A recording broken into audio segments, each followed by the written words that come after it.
All right, guys, so let's talk about challenging yourself in creating a vessel that is utilizing both the slab technique and the coil technique. So at this point in our course, you know a lot about building with coils. You have a fair amount of knowledge in building with slabs. But let's talk about that challenge of combining both of those features and both of those techniques in one vessel. Okay, now we'll get to the Sgraffito method later on in the demonstration, but let's just talk about getting started. What I've done to kind of help you guys out, I have made some templates for you. Now you do not need to use them. This could just be used as a model, or you can go ahead and make your own base. You don't need to necessarily use my templates, but I have them here as a resource should you want them. Just like normal, you're gonna get your slats to begin, okay? You do wanna make sure you got the 1/4 inch slat. So this is going to be you rolling out your base, okay? So I'm gonna take a little chunk of my clay. This is already wedged. I'm gonna make sure that I'm just kind of compacting that clay. Make sure that's nice and compact.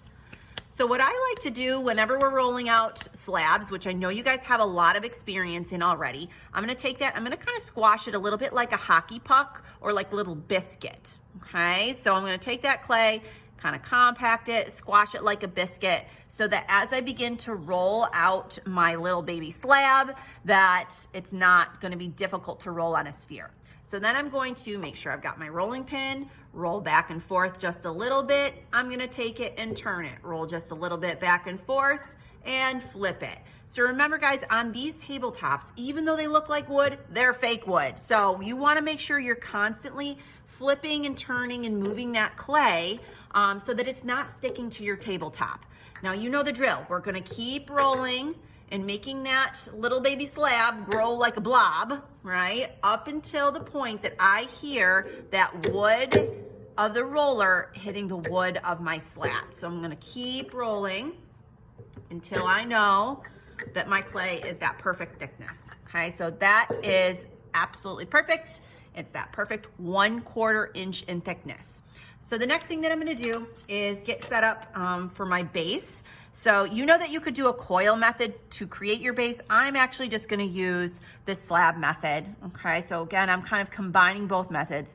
I'm gonna use that fettling knife and I'm gonna slice around my base. Doesn't have to be perfect, right? You're gonna be modeling and slipping and scoring things onto this base, but this is just something to kind of get you started, okay?